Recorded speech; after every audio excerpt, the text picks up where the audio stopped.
না, আমার কাছে মনে হয়েছে যে আসলে আপনি নিজেই বললেন আপনি ঢাকা থেকে এসেছেন, আপনি কিছু জায়গায় গেছেন।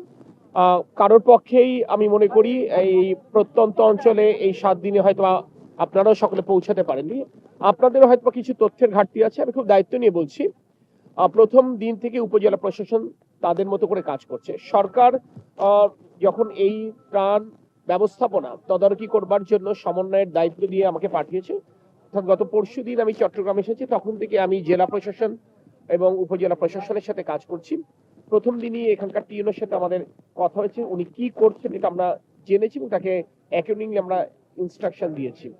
যেমন আমি আপনাকে একটা ছোট্ট করে বলি, যেমন গতকাল এখানে 17টা ইউনিয়নের মধ্যে প্রায় 117টা ওয়ার্ড আমাদের বিবেচনায় গত পরশু রাতে অনেক বেশি ক্ষতিগ্রস্ত ছিল।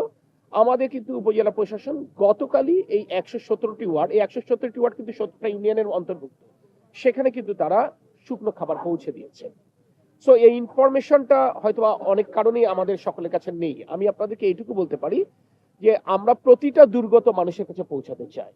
হয়তোবা কারোর কাছে আগে পৌঁছাতে পারছি, হয়তোবা কারোর কাছে পরে পৌঁছাতে পারছি, কিন্তু আপনারা নিশ্চিত থাকবেন আপনাদের দেওয়া তথ্যপত্রকে বিবেচনায় নিয়ে বিশ্লেষণ করে কিংবা আমাদের উপজেলা প্রশাসনের মাঠ পর্যায়ের যারা কর্মী আছে তাদের কাছ থেকে তথ্য নিই, ইভেন আমাদের যারা রাজনৈতিক সহকর্মী রয়েছেন, আমার পাশে এখানকার এমপি সাহেব রয়েছেন, আমার আরেক পাশে এখানকার আরেকজন জনপ্রতিনিধি আছেন।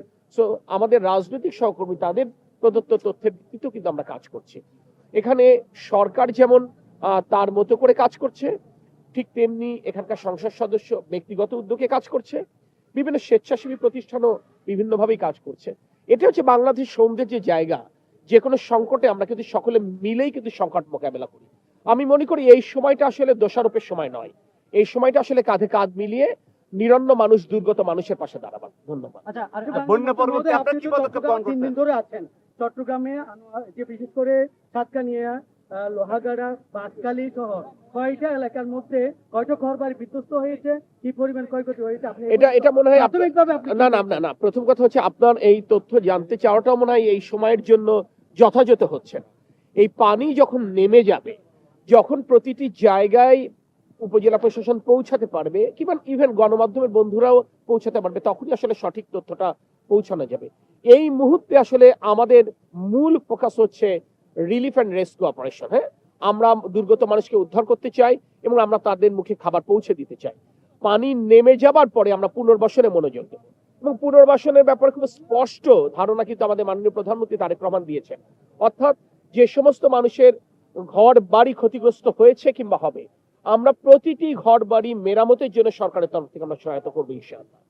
যেখানে ফসলি জমি তলিয়ে গেছে, মাছের ঘের ভেসে গেছে, গবাদি পশু ক্ষতিগ্রস্ত হয়েছে, এই ক্ষতি পুষিয়ে নিয়ে যেন এই মানুষগুলো আবার স্বাভাবিক জীবনে ফিরতে পারে, আমরা তার জন্য সরকারের তরফ থেকে উদ্যোগ নেব।